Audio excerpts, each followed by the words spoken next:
Alright mga boss, so welcome back sa ating channel So dito kakatapos ko lang linisan yung carb at nag-convert din ako ng CDI, pero may problema yung carb, so medyo humahagok.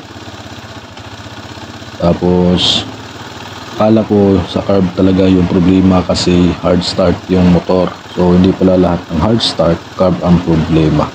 Dahil gaya nito, akala ko carb yung problema, kaya ito pinapainit ko yung makina. So may katagalan na yan na napaandar. Tapos pinainit ko lang talaga ng todo para yung normal operating niya na temperature na makina. So ganun.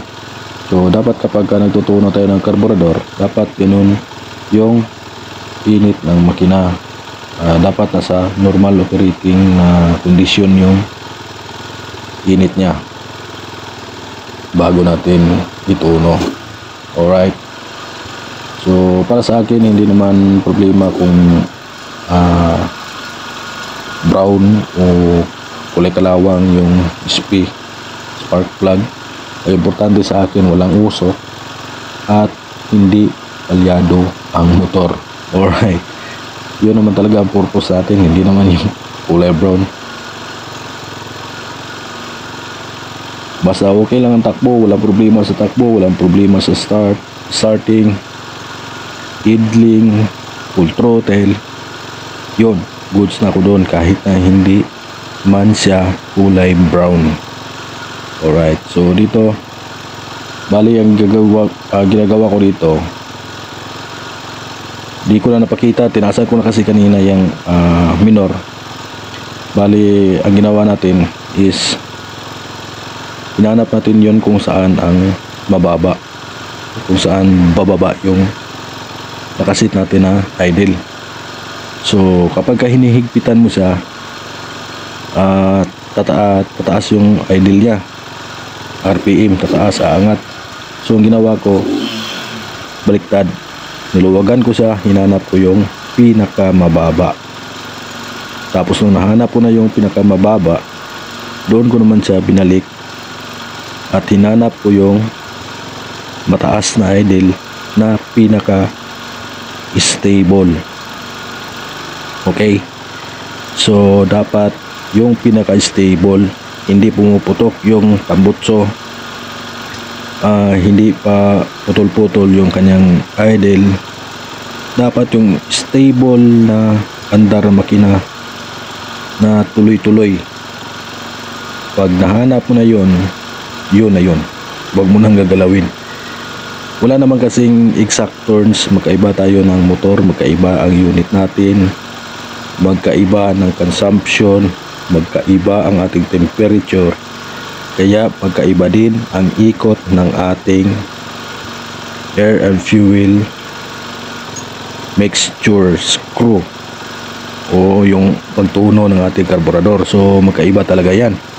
Ngayon, hindi ko masasabi kung ilang ikot at hindi ko rin masasabi sa inyo kung paano ma-achieve yung hinahanap ng mga tao na karamihan na kulay brown na sunog. Kasi kahit ako mismo, hindi ko talaga hinahanap yung ganun. Ang importante lang talaga sa akin ay yung maganda yung takbo at hindi ka ititirik sa kalsada. Yun talaga ang importante mga idol. So dito diligpitan ko na siya ulit para hanapin naman yung pinaka-stable na andar ng makina. So kung may naririnig kayong mga kalansing-kalansing dyan, huwag kayong mag-alala at hindi sa makina yan. Yan ay galing doon sa aking stock pipe. Natanggal na kasi yung laman loob. Wala tayong pamalit. Alright, mahirap lang tayo, hindi natin pinalitan yung ating stock pipe, kaya may parang lata na kumakalansing sa loob. Pero no worries sa ating makina dahil alam natin na personally maganda ang takbo ng ating makina. Alright. So habang ginagawa ko nga pala ito, may nakita na naman akong problema. So yan ang aking gagawa ng video sa susunod na kabanata. Alright. Yun, so na-test ride ko na nga pala ito pero wala akong video. So sayang at hindi ko maipakita sa inyo yung performance ng pagkatapos nating matuno yung carb. Pero abangan nyo na lang sa susunod na mga videos dahil yun ay gagawa natin ng video.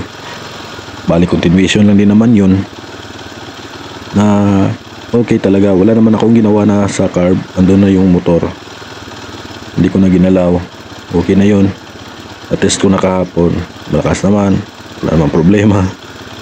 Kaya goods na ako doon. So next video yung test ride. Alright. So hanggang dito na lang mga boss. Salamat at ingat. Alright.